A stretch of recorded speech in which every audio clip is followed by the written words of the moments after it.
Begini, Pak, yang terkait dengan kebudayaan dulu. Kebudayaan ini dipandang sebagai sesuatu yang tumbuh berkembang, bukan sebagai sesuatu yang statis. Karena itu kita bukan hanya melestarikan budaya, melestarikan itu baik, tapi yang lebih baik lagi adalah mengembangkan budaya. Dengan begitu maka dia akan selalu relevan dengan zaman. Nah, kami melihat negara harus memandang kegiatan kebudayaan dari perspektif non komersial, dari perspektif non transaksional. Kegiatan kebudayaan itu harus dipandang sebagai kekayaan bangsa yang negara harus investasi supaya tumbuh berkembang.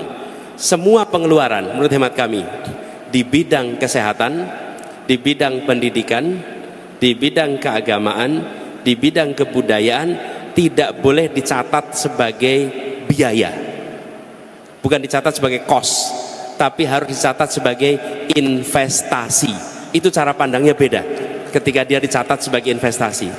Ketika dia dicatat sebagai investasi, karena itu kita memperhitungkan apa yang akan dihasilkan dari ini.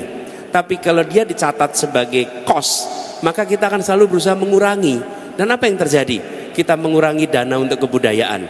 Para seniman mengalami kesulitan sekali untuk berekspresi atas karya-karya seninya. Kenapa? Karena negara tidak hadir di situ, karena negara mengandang itu sebagai biaya, dan biaya itu kalau bisa dihemat sebanyak mungkin.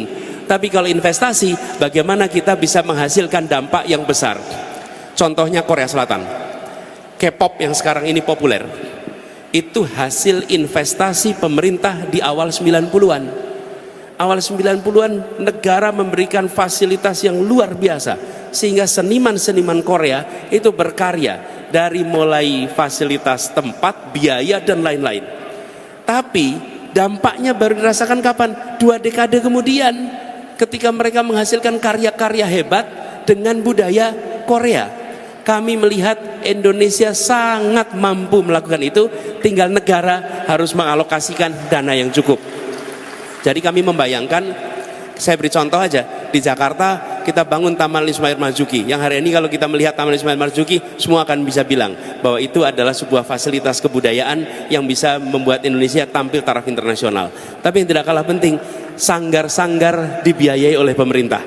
Jadi kami membayangkan Pak, ke depan negara memberikan investasi yang lebih besar untuk bidang kebudayaan supaya para seniman, budayawan memiliki kelonggaran untuk berkarya karena dananya dibantu disiapkan oleh negara. Yang kedua, jangan ada pembatasan. Biarkan ruang ekspresi itu dikerjakan oleh seniman budayawan. Negara membantu, tapi jangan negara yang terlibat kegiatan kebudayaan. Negara cukup menjadi fasilitator dan kita kolaborasi. Itu Pak yang terkait dengan kebudayaan.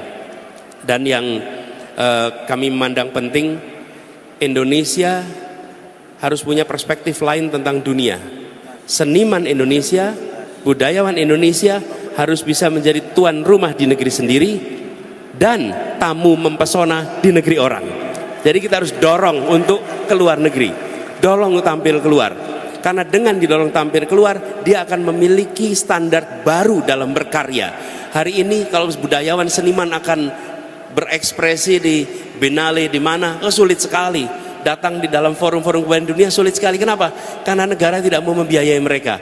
Ke depan justru itu yang akan didorong supaya Indonesia mewarnai kebudayaan dunia, bukan hanya mengimpor kebudayaan dunia di sini.